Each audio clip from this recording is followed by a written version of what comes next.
Welcome, everyone. Uh, Thank you for coming. This is going to be the fourth talk in the series, the EDC series about creating a makerspace system in San Juan County. Our goal is really to encourage innovation and education here. Before I introduce Sam, I did want to give a little bit of a introduction to the EDC and what we're doing around these efforts. So the EDC, we're a nonprofit that focuses on economic development in San Juan County. So during the current economic crisis, we've been doing a lot of work around trying to help businesses, and including the self-employed and workers, find the help they need to be able to keep going through this current crisis. Before that, one of our major programs, and continuing, was around trades education, for example, in machinery and building trades. And another program revolved around supporting people who are working in information-focused professions, things like software and design and tech. And so the makerspace efforts have really sort of come out of a combination of those, combining those two programs, because we realize that there's lots and lots of people working on these efforts in different ways throughout our community for different reasons. And we wanted to try to help people find each other so that they could coordinate and make these efforts more successful. So this is our page about what we've been doing here, which, like I said, it's really more trying to help everybody who's already doing this find out about each other and get connected so that they can sort of work with each other more effectively. As part of that, we have a discussion board on the Slack platform, basically just a way of continuing these conversations after these regular meeting times. We've also experimented with creating sort of a directory and an intake form so we could get some picture of what people's interests and skills were. It's not even beta. It's sort of built on the back of an existing one, so it's not even a beta version. I'd love to hear more about it, but it's a bit different from what the Makers Guild is doing, which is really focused on people who have, or of being a directory for existing enterprises. But really, our goal was to really capture some of the diffuse, like, what are people interested in? Do they have things that they might be able to share and build off of something that they have, with a sort of an intake form about that. But like I said, this is not even a beta version. If you have, I'd love to talk to people more about that. With that, I want to transfer to Sam Garson. I'd like to thank Sam for coming to talk to us about program development at the STEM Center.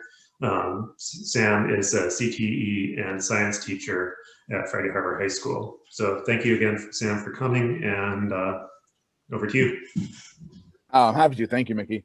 And just for those that don't enjoy the thousands of acronyms that we throw around in public education, CTE is career and technical education, STEM is science, technology, engineering, and math, and CTE is kind of what replaced TechVoc. TechVoc kind of got a very narrow reputation and perception in education for a long, long time, and people realized that we needed to kind of reimagine what that program really was all about and what it should represent. And so state of Washington has actually been really I'd say at the forefront of that for the last 10 to 15 years for career and technical education. I'll give you guys just a quick background on how I wound up here. This is going to be my 16th year in public education in one way, shape, or another. I actually started out teaching in Miami-Dade public schools, straight out of college, and didn't know I was going to be a teacher. Wound up going to grad school for education in Boston, and then very randomly wound up teaching for 7 years in the Highline School District right next to SeaTac Airport, and I was kind of, very traditional science pathway, teaching biology, chemistry, marine science. And then through a series of events, kind of wound up working in a lot of teacher research opportunities, and looking at how do you make science relevant to students, which led to working for a group called the Ocean Exploration Trust, which is run out of Dr. Robert Ballard and the Society for Ocean Exploration, and OET is now its own entity.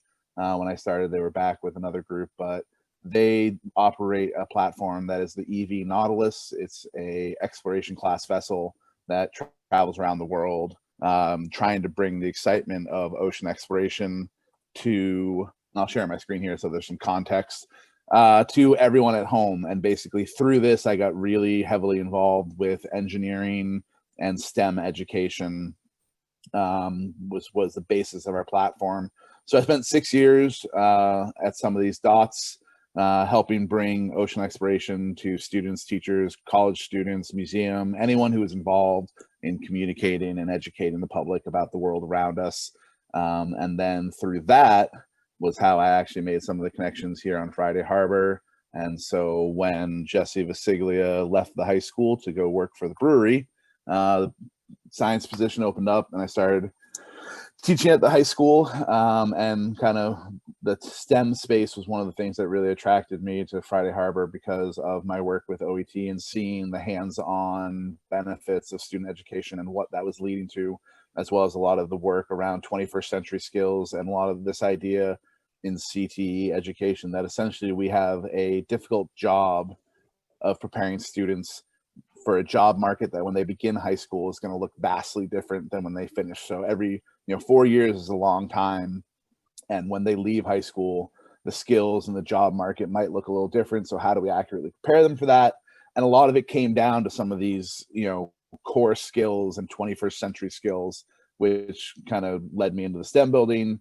And in the last 2 years, really, I've kind of taken over that space and really worked to try and increase our student opportunity, student engagement. We've got competitions now, some of the stuff I'll touch on later, around student competitions at the state, national level, around STEM competitions, but also looking at the district's new goal of trying to increase opportunities for CTE, trades, and STEM education, STEAM education, really, as we will be working really heavily to integrate art and that medium into our student opportunities. So the goal for today, just because I keep showing up to these makerspace talks, is I wanted to mention some of the things we're really trying to push hard for, and some of the plans we had for this year, which obviously were put on hold, but things that we're hoping to see happen here in the near future, as hopefully we move to a return to a more normal sense of education at the high school and middle school. We do really want to try to find that ability and interest at the middle school level. Most of the research tells us that we're losing US students out of STEM and hands-on interests at the middle school level. So between 6th grade and 8th grade is where students are no longer considering what trades might be, what a technical education might be, or even some of the more advanced degrees and things like that for STEM education. And I think makerspaces and that kind of education and that hands-on problem-based learning has a lot of ability to affect that, so that we do have the next generation of workers and entrepreneurs and inventors coming out of the high school and hopefully impacting the local economy. Feel free to interrupt me if you have questions at any point.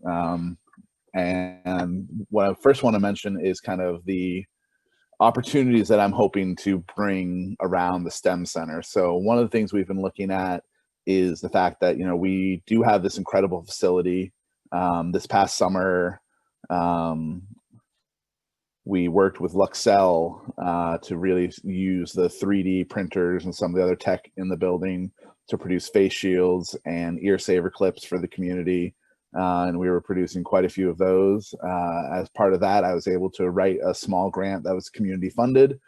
We now have 6 brand new 3D printers that are able to produce pretty high level products as well as different materials. So we can print in PLA, PVC, resin, and a few other options. And then we were able to kind of take that and ramp up the production of the PPE, which luckily we've been fortunate locally in that we haven't had the same shortages that other places have had. But I do think, you know, nationally you have seen a pretty nice spotlight on makerspaces and the potential that they have. You know, when 3D printers and some of the makerspace, you know, I remember in education they kind of called it the makerspace revolution, and schools were clamoring to get their hands on some of the tech, but that never really panned out to what it was promised. And I think the spotlight from the pandemic and the ability for makerspaces to fill gaps in the production and supply lines was actually a really nice thing. So I'm pretty encouraged that, you know, I think the national attention will return to makerspaces again here in the near future. But we have the 3D printers, we have a laser cutter, we have a CNC router, CNC mill, we have 3D scanning imagery, we have full production design software, we have some robotics and things like that. But you know, one of the things that we have talked about is the fact that after 3 p.m. this space is not currently being utilized, and that's something that, you know, I've been trying to talk with Mickey, and that's kind of why I got involved in the first place, was conversations with him about, you know, there's some different groups out there. Some of you may have been present for the Fab Lab conversation earlier on in summer. I've actually been talking with them, and we're ironing out the details of what it might take to turn, or not even turn, because we have 90% of the capacity of what they require out of a Fab Lab already, but, you know, the ability to make this into a community makerspace and the hours it's not being used as a classroom and what that might look like. One other thing that we've been, you know, talking about is being able to host events, host STEM competitions, or even STEM workshops for the islands and the greater community. You know, there's a lot of things that happen on the mainland for educational opportunities that we could easily have here, just we haven't really hosted those events or really reached out to those people. So there's a couple different groups that I've been talking with that do kind of DIY weekends where people can come build your own 3D printer from scratch. You can build other kind of makerspace things, a small laser engraver, things like that, and they walk you through the process. They bring the materials, and then people leave these workshops with these kind of homespun versions of, you know, kind of more advanced technology and maker abilities. And so we've been trying to figure out ways that we can really leverage this space and try to really open it up to the community, starting with, we had planned some open houses to demonstrate student projects. We've actually started 2 different student groups this year.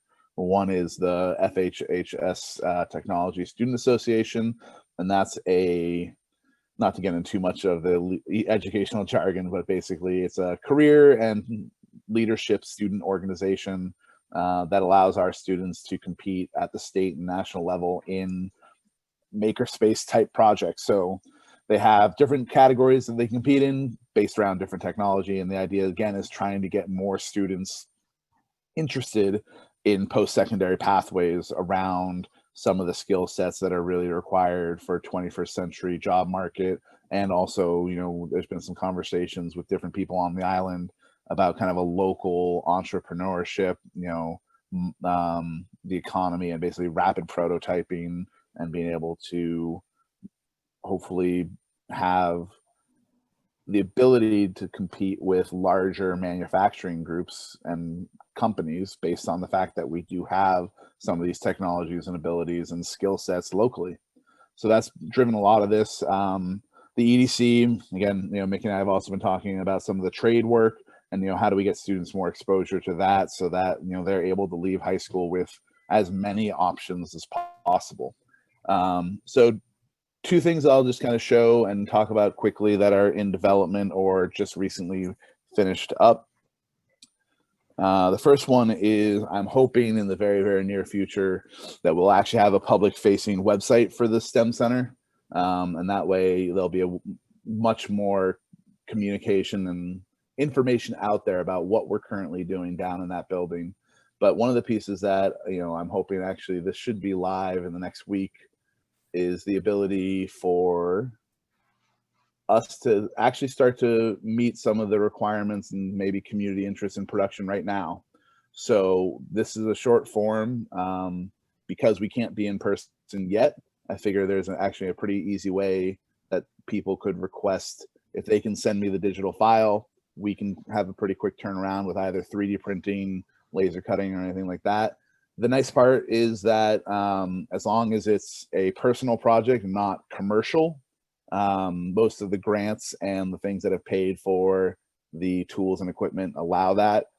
I haven't yet, just due to time constraints, figured out all the legalese that would be required. And that's one of the reasons we're looking to make kind of that afternoon community open makerspace, because then it's kind of not tied directly to school district, and it's not an issue of the school district providing economic services for a profit business. So this is hopefully going to go live very soon. I'm hoping that, you know, parents, and especially with the number of students, you know, who are at home studying through Griffin Bay or other homeschool options or online only, that we have ability to return to a bit more hands-on, you know, engineering and makerspace skill set that we, you know, have been pretty fortunate in this community to have such great support for. And kind of an example, and the timing of this was actually really nice because I got this email yesterday to give you guys an idea of some of the types of projects that we really strive for in the STEM Center. This is a project called We Share Solar. And so 2 years ago, unfortunately, we got delayed by the worldwide travel shutdown and logistics there. The students from Friday Harbor High School produced 2 micro solar arrays. They're called solar suitcases. These were built here on San Juan Island at the STEM Center. And then we mailed them to the nonprofit that coordinates this program. You can see there's the suitcase there. And what they do is they deploy them to rural countries and remote regions that don't have secure access to electricity, but do have an abundance of solar energy. And so with the 150-watt panel and the micro solar array that our students built, let's see, there's a picture here of it open so you can see the students' message that they included. There it is. So they built this suitcase, deployed it, and basically now this school, which was previously using kerosene lamps to help students study and basically work at school, they now have enough power for LED lights throughout the 2 buildings. They also have the ability to charge cell phones and devices. And one of the things that we've seen in rural regions like this, one of the biggest hurdles is how do you actually get students into school? And offering the ability to charge a cell phone has been found to be a huge motivator to get students to come to school, because the family, sometimes the cell phone is their only means of communication. So they suddenly have a very vested interest in their kid attending school, because while they're at school, the family's cell phone can get charged. The other thing that you'll see, Kenya especially, is they have state level exams for high school students at the end of, I think, what would be 10th grade. And so students, because most of the rural schools don't have electricity, what you'll find is that students will go to gas stations at night in order to continue studying, because if they don't pass the exam, they aren't allowed to continue on in school.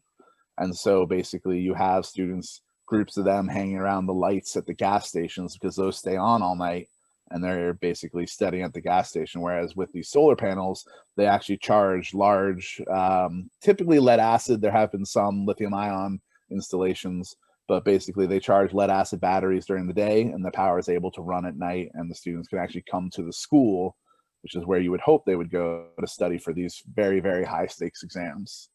So that's kind of the level of project, and that's kind of what we've been driving towards, is this kind of work where it's project-based learning, but it's project-based learning that has a point beyond just content and classroom walls, that the students are actually able to make a difference in communities, to compete and earn prizes. Hopefully many of you are aware that we actually had the international winning team for the NASA International Space Settlement Competition a couple years ago. So our students and our classes are very well supported by the community and able to compete on the same stage as some of your specialty magnet schools from Bellevue, Florida, Texas, California. And a lot of that is because of the investment of the community in places like the STEM Center. And so what we're really hoping to do is increase that. And one of the big things is not only these open houses, but also hopefully starting to develop networks of mentors. And that's where this group actually has a lot of interest for me to selfishly try and mine, is, you know, try to really develop a list and a active network of people who are interested in participating, mentoring students in their projects. We actually have 6 groups of students right now who, despite all the current technical challenges and logistics, are still poised to submit projects at the Washington State Science and Engineering Fair this March. A couple will be submitting projects to Exploravision, which is run by the U.S. Army. And most of those are based around the idea of, you know, how can makerspace style technology and opportunity solve problems in your local communities. So we actually have the freshman STEM Foundations class on Monday will be putting together their final pitches for the Samsung Solve for Tomorrow Challenge, which is a grand prize of $150,000 for the winning teams. So there's a lot of this stuff out there that, I mean, I think companies and organizations really do recognize the skill set and how valuable it can be for, again, kind of makerspace style skills. And I think, you know, the more we can have groups like this and local opportunities and local economies based around those skills, our students will be leaving this island very well suited for the job market.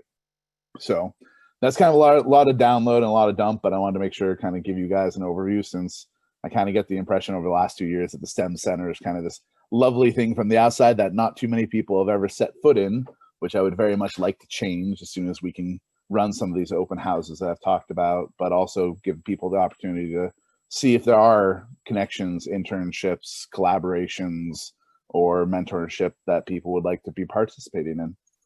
So feel free, and now's a good time to open it up for some questions or connections. I would love to see way more cross-island contacts. The unfortunate reality is, especially here in the islands, teachers wear 9 different hats. So, I mean, last year's kind of a good example where I was CTE director, a 1.2 teacher, TSA advisor, and who knows what else. So trying to organize some of these cross-district projects or opportunities has its own challenges, but I still am very open to that and hopeful that we will be able to see that happen in the not so distant future. Thank you, Sam. That's very exciting to hear about the opening it up to the community, and also about working across islands with other schools. That's going to be amazing. I should give a shout out too that the EDC done a lot of our trades classes were hosted at the STEM Center after hours. So we haven't obviously been able to do that this year, but we had worked with them a lot to be able to provide that, and most of those were attended by adults who were career changers. Do you, so in terms of the form, talking about sending in digital files to produce, would that be something that would be pretty easy for people in other groups to be able to use in terms of like with the restrictions that you guys have on how you can operate? Yeah, and actually I realized, let me jump back in here and show. So what I've done so far to kind of go along with that form, and of course now the internet's going to choose, but basically I put together short pages on each tool that we have in the STEM Center, and then given, I mean, that's the one nice part is there's lots and lots of good tutorials out there that exist already on each tool. So essentially, these are the 4 that basically I have. So we're not seeing that screen. We're just seeing the desktop picture. Not even the full desktop. Just the Dyson. Let's try that again. Is that better, or is that still the same? Yeah. Now we're seeing the tools. So the 3 that we have basically fully flushed out and ready to go for pretty simple. Once I have a file and a material for the 2 that require materials, it's really straightforward how it works. But essentially, if you click on each tool, it brings you to what we have and then a series of introductory videos describing both the tool in general and then also the process for selecting material. Same thing with the 3D printers.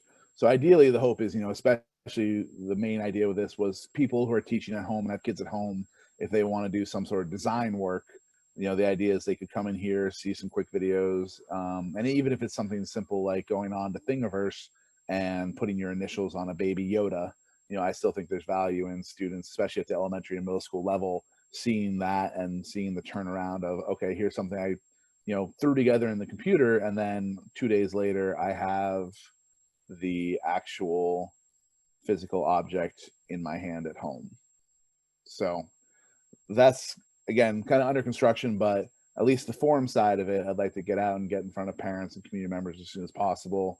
And again, the only restriction that I've found is for some of these things based on the grants and the fact that it's coming out of the school, it can't be for a for-profit institution. But 501c3s, people wanting to do just home little Tinkercad, DIY, mess around, rapid prototyping, just you had an idea and you want to see what it looks like in the palm of your hand, absolutely, we should be able to accommodate that. So I haven't heard of that. I do know, it's not up here, but we do have one kit electric vehicle that Derek Smith, who was the previous person running the STEM Center, built with 8th graders 5 years ago now, I believe. It wasn't ever fully completed to the point that it was road legal. And in, somewhat fortuitous circumstances, the state laws have actually become much more forgiving when it comes to EV vehicles in the last 5 years. So when they built it, it was actually classified as a motorcycle and you had to have a motorcycle endorsement to drive it. Since then, the laws have changed so that now it's actually just classified as a regular car. That's one of the projects that I have 2 students working on, is using that car as a prototype or a model for the idea of, disaster relief and developing nation work for medical or NGO operations, where could we put enough flexible solar panels on it so that the car, even if it's 48 hours of charging, basically you would not need access to gas stations or plug-in electricity, and you might be able to reach some remote areas or reach areas after a disaster where, gas stations aren't available, electricity is not available, thinking Puerto Rico, areas that have high sunlight, but after a hurricane, earthquake, and natural disaster, these cars would basically be self-sufficient for transporting aid workers, doctors, and things like that, or transporting goods, whether you hook a trailer up and you're towing something around. So I'm guessing that was something he was talking about for the bookmobile, maybe using that vehicle, but I haven't heard more. I would love to hear more though. So I've spoken with some of the other science and CTE instructors on some of the other islands. So I think this opening the STEM Center up so that people can use some of those tools remotely is going to be really, really powerful. And not just among the schools, but also some of the non-school educational organizations like 4-H and the camps and places like that. I think that'll be a really, really huge boost for the islands. Yeah, I mean, the 4-H, especially the rocketry competition, is something that I've been looking at for that, and there's a few other overlaps that I think would be really simple to explore. And again, yeah, it's such a good opportunity and such a, frankly, unique opportunity that I really think there's value in how much time and logistics it might take, but I'm excited for it. And I think that's one of the reasons I came up here over some of the other return to schools that I was looking at, is the STEM building and, the fact the community is so ingrained and supportive of the schools. But I did see Steven had a hand up, so I want to make sure let him get in here. People can unmute themselves, by the way. Hi, Sam. I really am kind of wowed by what you've got underway. Oh, yeah. So having said that, I'd like to confirm what I think I heard you say about middle school kids. The way I heard it was that there's an opportunity there to influence them, and I'm wondering what you need. So that's a very good question, and it's interesting because I just sent an email with a very lovely document to the powers that be in our district. So we've got kind of two possible avenues that I believe are this kind of lowest hanging fruit here. The first is I mentioned the TSA group. Right now, that's a high school club. It's a nationally recognized club that has actually national leadership. There's scholarships. It's one of those things that's, you may be familiar with DECA or Future Farmers of America. There's lots of national organizations. This is one dedicated to technology. And like I mentioned, the overlaps with kind of the makerspace skill set is huge. So they have a full middle school program. One of the people involved in the creation of the STEM Center up here is James Sullivan. You may know his brother is the head of the ER here at Peace Island, but James has been active in TSA and is the head of the Edmonds School District CTE STEM program.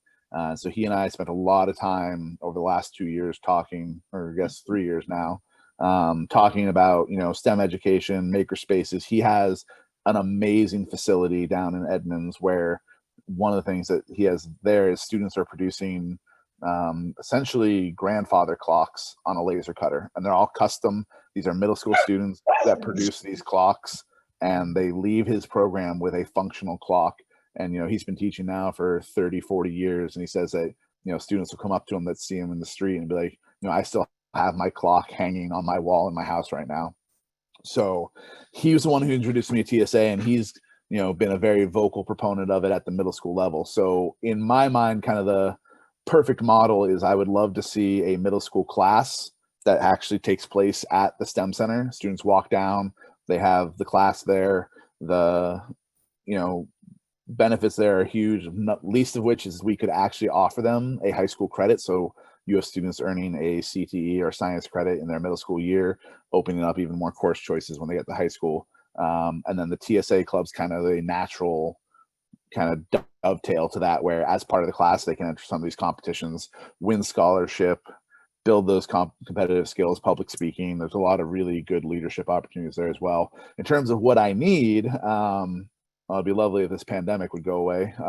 But kind of the, more practical side of things, there's the district right now. I mean, we've got a new principal at the high school, middle school. Fred Woods is transitioning to the superintendent. They're pretty busy with all the things going on with the return to in-person classes and all that logistics. So we're looking at the calendar and the schedule for next year.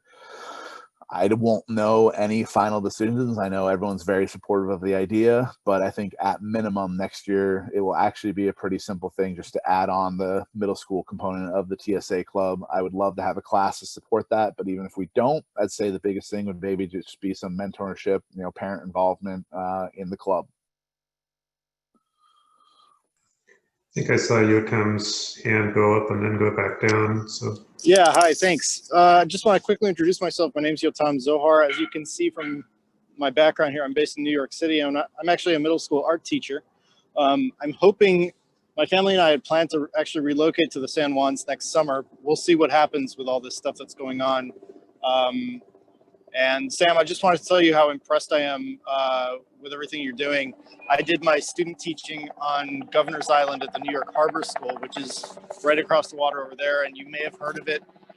They work closely with something called the Billion Oyster Project, and I was very much involved with them in designing a kind of a actual ship design project with my high schoolers when I was teaching there. Anyway, this is all really exciting, and it's something I'm excited to get involved with, hopefully in the future. So I just wanted to express my extreme humility at how impressed I am with what you're doing, and say hi and hope to be involved. You kind of caught me on my commute home right now. We're doing like blended learning. So I'm actually working out of the school building right across the water. I'll be tuning in for the rest of the meeting, just audio only. So hi, everyone. And we are hoping the plans that have been approved. The last levy that the community approved actually has money in it and plans to bring the art program, which is led by Andy Anderson, down into the STEM building so we can leverage some of those connections. And for anyone not familiar with Andy Anderson and the art program, he is, and I say this, I mean, you want to talk humility, Andy is a force of nature. So there will only be amazing things happening by his process and his participation in that. So I mean, his students consistently win national competitions, and I mean, he's one of the few people, I don't think, pretty much everyone who takes his AP art class gets a 5, which is an amazing feat. The level, I've never seen a level of art like this at any school I've worked with, from 6,000 student schools in Miami to the ones in Seattle. So it is something that I firmly believe, you know, I believe in STEM, and I believe that STEAM and arts is an incredibly important part of that. The joke I always like to make with my students, it doesn't matter what a great scientist you are if you don't know how to actually communicate that science and make people care about it. That reminds me, before I forget, Sam, should we continue on with giving people a chance to introduce themselves? Sounds good. So, I guess the first person on my screen that shows up is Stephen. So I'll let you start and then pass to the next person. My name is Stephen Schrader. I live on Orcas Island in East Sound. My reason for being here is I'm co-founder of the San Juan Makers Guild, and we're working across all dimensions of creativity that arise here, and in terms of the arts, things that arise, and artisans, things that arise from materials from here. So we are underway with our first grant-funded set of surveys and a market plan for the region and the nation, and perhaps internationally. So that's just a little bit about why I'm here and what I'm up to. Thank you, Stephen, and thank you, Yotam, for coming and for reminding us to let people introduce themselves. And Beth, do you want to introduce yourself next? Sure. I work with a San Juan library, and at some point we hope to have a new building. Looks like our property sale is going to finalize in the next week or two to own the space on Spring Street that used to be the Life Care Center. And as that building is developed, some kind of community makerspace will probably be envisioned for that. But personally, I have an interest in supporting makerspaces as well, and want to look to the community to support the library. As I mentioned in the chat, I'd love to see the high school take on a project for this community of building as a bookmobile. Hi, I'm Todd Nicholson. I'm the director of the Port of Friday Harbor. We have a complementary project going on right now. We're just coming up on 100% concept design of a Marine Technical Center building. That's going to be about 15,000 square feet. We've got a public meeting coming up next Wednesday at noon. We're going to do a big community Zoom, gather public input, talk about design of the building, potential uses, aesthetics, public access, that type of stuff. But really what I'm excited about is because we're going to have somewhere between 8,000 and 12,000 square feet of building that could be used for makerspace, technical education. And so as we finish up the design process, the more I understand about what the capabilities exists now in the community and kind of where the gaps are. That will help us carve out space in that building and hopefully start a kind of a marketing exercise somewhere around a year in advance of building occupancy. That's looking like 2022. So next year will be our design and permitting, and then 2022 will be our construction. But that should leave us time to kind of imagine big on some uses for that building. And so has anybody visited the new community shop out at the marine or out at the business park by the south end of the airport? Well, I'll make it a point to, when we get together again, I'll make it a point to understand their capabilities and their mission. And then between that, because there's not a lot of point in duplicating space or from a port perspective, competing with private space. So what we'd be looking at is sort of to augment and complement those things. But one of the big drivers for the Marine Technical Center is that education and business incubation component, trying to find really small businesses, even like mom and pop or single operator. You've got an idea, affordable space to test that idea, see if you can find a market, and hopefully produce a number of cottage businesses that then will expand out of that facility into their own facilities somewhere else, either on port land or private land, and then kind of start that cycle again. Take advantage of some of the resources that we have in terms of mentorships, and because we've got a pretty amazing talent pool for a small island. So that's a competitive advantage for folks starting out in this space. Are you talking about the fellow shop? Yes. Okay, I had my orientations confused for a second. Yeah, I've been out there. They're mostly focused on carpentry or woodworking. They said they have a few people who've already taken space there, and they were talking about making opening it for classes, focusing on woodworking, but also had some stuff for automotive and for blacksmithing. And I remember that when Stephen and Marcy were talking at the last event in November, that somebody had mentioned that there was another facility in Doe Bay, I think it was, but I don't remember any of the details. And unfortunately, I didn't bring the contact, don't have the contact information handy for the fellow shop. But might be Deer Harbor.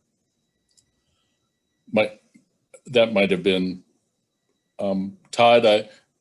I'm part of the San Juan Makers Guild, and we've been in conversation with others. Hi, Julia. Others about kelp farming in the Straits, and we spoke at the last meeting. I think it was Mickey, where we were learning about the Marine Center. Was that, or maybe the meeting before last? Indicating you guys might have a facility for propagating kelp before it's transplanted. So that's something. Yeah, there's a couple of resources that are still available down there. There's the makerspace building, but then there's an adjacent boat building shop. It's kind of fallen down right now, but the idea is that would be our phase 2 expansion, and that's right against the water. Plus, we're doing a marina combination and expansion in the out years. So it would be pretty simple if a person could find a financial structure or a public-private partnership. That type of technology is absolutely doable down there. From a permitting standpoint, it really would come down to, can you find a financial model that would support it? So if people, we have a few other people, if you guys want to introduce yourselves as well, or keep going in Q&A. Yeah, Todd, I own a boat. I've been in boating a long time, so I'll mention something which I can't imagine you haven't already done, but just an abundance of caution, of course. Port Townsend has an amazing center development, and in particular for wooden boat building. And I wondered if you've been tapping their knowledge and resources to help guide some of what you're trying to do.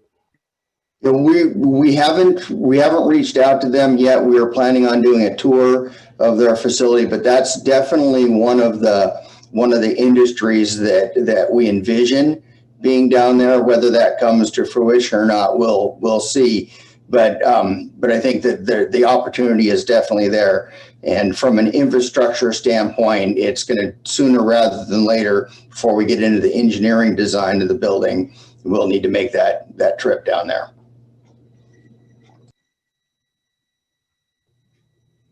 My name is Julia, and my partner John and I moved to Orcas Island about 3 years ago now. And I met Marcy and Stephen and learned about the Makers Guild effort and such.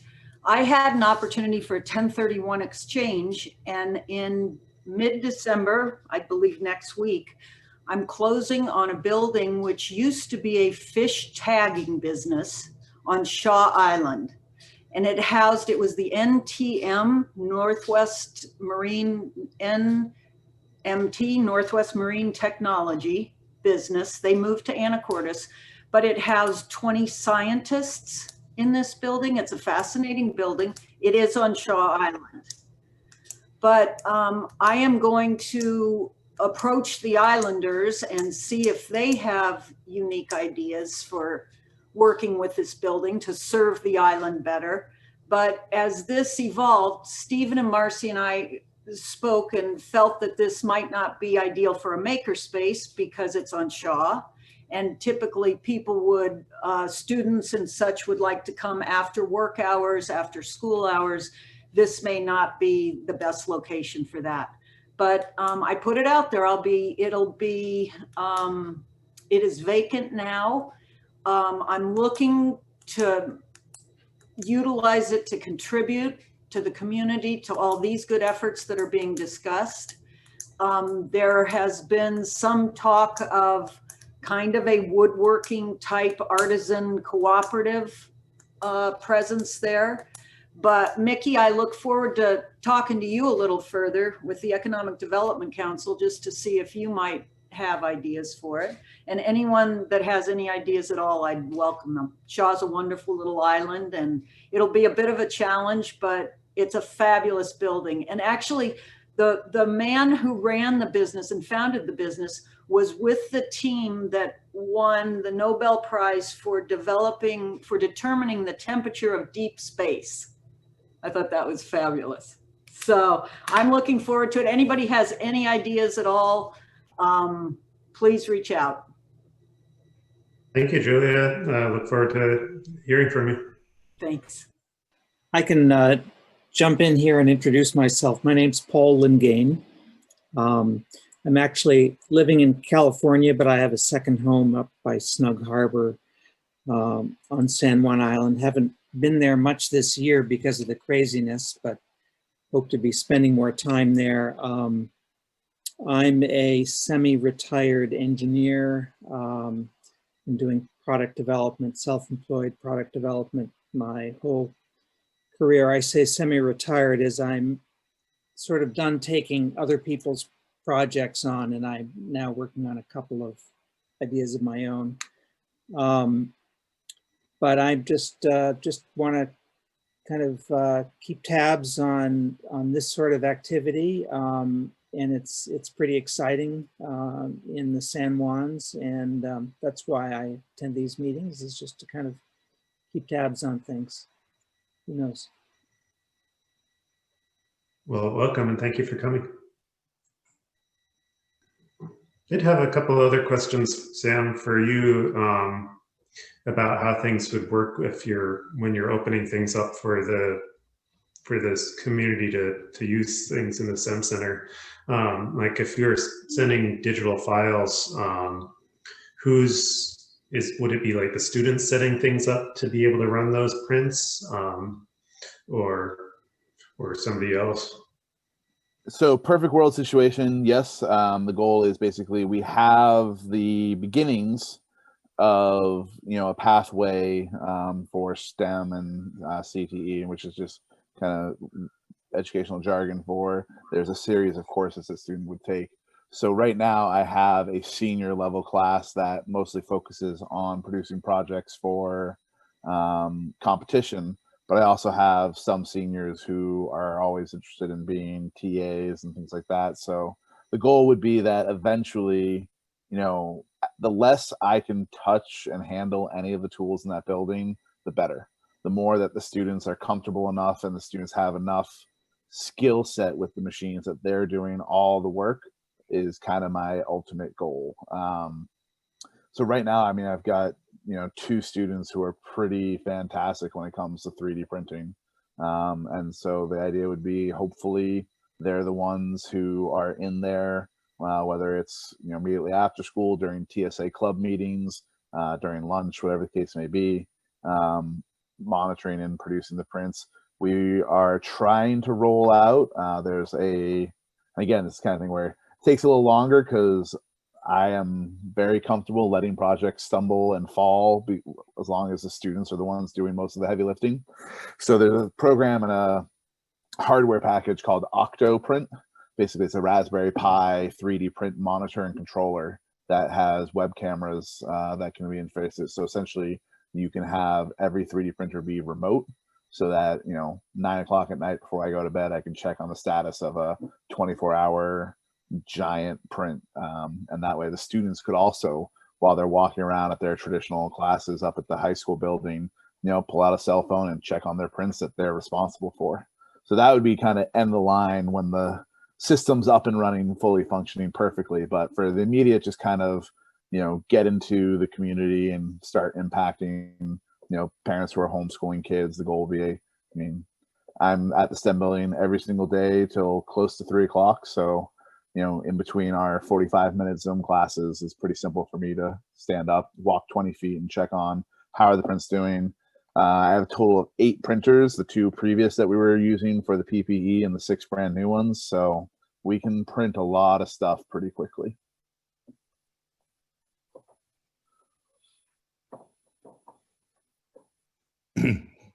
So I wonder if it's appropriate for me to jump in and provide a bit of an ask.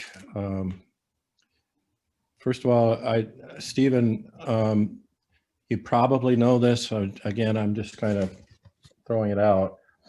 But Orcas, the dump on Orcas is getting $500,000 from the county to install a baler and a glass grinding facility to make material out of the waste glass that's coming up. And if you're looking for something that needs a material that needs a project, that would be a beauty. Because all of us produce a lot of glass and it costs a lot to haul it off island to get it disposed of. But if it could be turned into a product, that would be super. And if you're interested in that, the person you should contact is Paul Anderson. If you don't know Paul, he's in the fire department. I can give you his contact information offline. So that was a vibe on the side. For those who missed my introduction, I'm coming representing a group of ham radio operators that have acquired some very, very expensive high-end electronics gear that you know, kind of one of those amazing stories. A friend of mine, his company decided to completely shut down an operation in Grants Pass. There were 58 employees, and the word from the top bean counter was just put everything in a dumpster and close the door. And so we went, maybe there's something we could do with all of that high-end tech gear. And we ended up with a nice sampling. I don't think we exhausted it, but we've got some pretty nice gear. So we're starting flat-footed. And when I listened to Sam, it's really clear to me that I don't even know the right language to use to talk about this. And I could use some education just understanding what the scope and parameters are of makerspace and teaching. I can assure you one thing, I and my fellow geeks are not teachers. We admire what you do, but we're not good at it. And although we have a lot of background, we usually explain things in a way that only my summary of most technical documentation is that it was written by and for engineers. And that basic perspective, I think, is applicable to myself and everybody else in our group. The other thing that I need is I need some mentoring that helps me understand how to construct a roadmap of what we could do with this stuff, where we could go.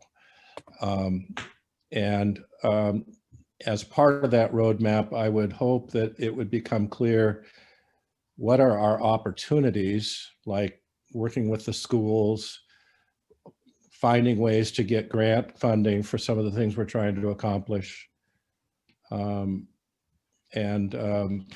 very open and would like to have people contact me offline so that I can incorporate their knowledge into what we're trying to figure out how to do.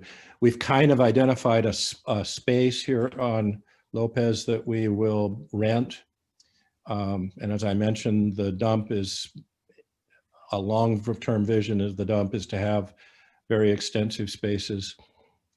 One of my visions as the almost former chair of the dump is that we would recognize that we have wonderful equipment here on our island, and people in successful businesses age out of using that equipment. They simply no longer use it because they're retiring.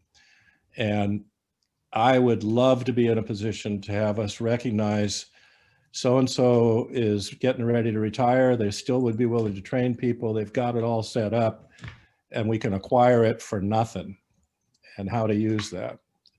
But that's a real long distance perspective. Anyway, I need help, and I'd appreciate being contacted to help set up some of, just get my head around how to make this happen.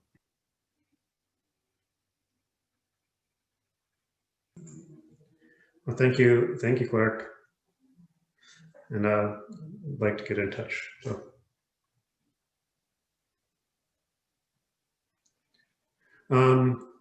If no one else has any questions or wants to introduce themselves, it is 1 o'clock, so I'm happy to sort of keep this open for anybody who does want to talk, but I know everybody's got other things to do, so I'd like to thank Sam again for coming to talk about what he and the high school are doing, and thank everybody else for coming and telling about where they are coming from and what they're doing.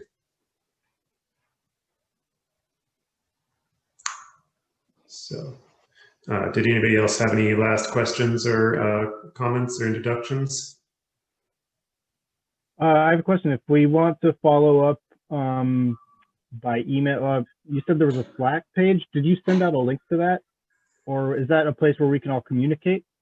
Yeah, so not every, I kind of forgot to let people know about it the last 2 meetings because we started early in the summer, got distracted by lots of other things to try to take care of, and then restarted. So email me, and then I send an invitation to join the Slack group. So that's probably the best platform I have at the moment. I don't know if Stephen and Marcy, the Makers Guild, have some other discussion group that they've got going, but this is the one that we started earlier in the summer.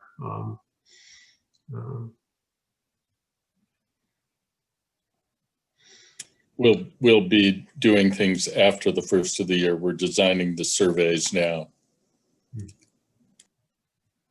I'll just ask Stephen, how many respondents are you expecting to acquire in your surveys? At least at least 100. I have a background in data analysis, but 100 is not going to be a challenge for you guys with Excel. So I imagine you can manage that on your own. If you get stumped, give me a call. Thanks. And we do have some help. Thanks.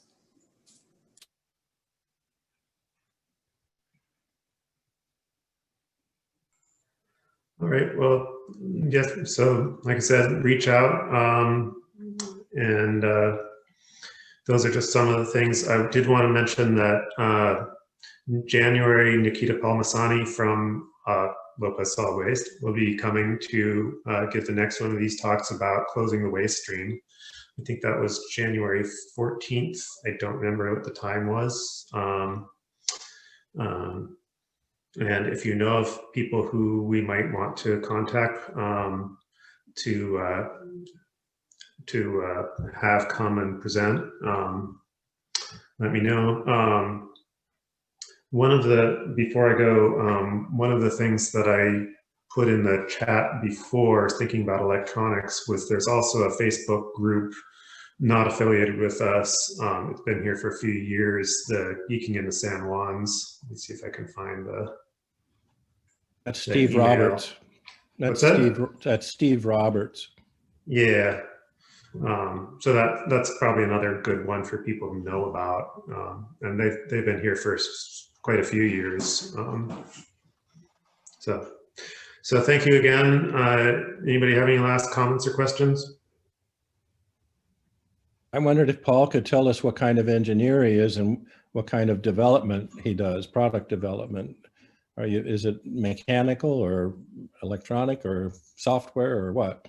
Yeah, so most of the products that I've developed have been in the medical space. My own personal expertise is electronics, but I've run projects. One of the things about medical is that it's very multidisciplinary. So typical products involve, mechanics and software and optics and temperature control and fluidics, as well as electronics. So, so my own expertise is in electronics, but typical projects I've been involved in have a lot of other disciplines involved. So it's very multidisciplinary. Well, I'd like to connect you with two people here on Lopez that have pretty extensive background in that sort of thing as well. And you guys should talk. Okay.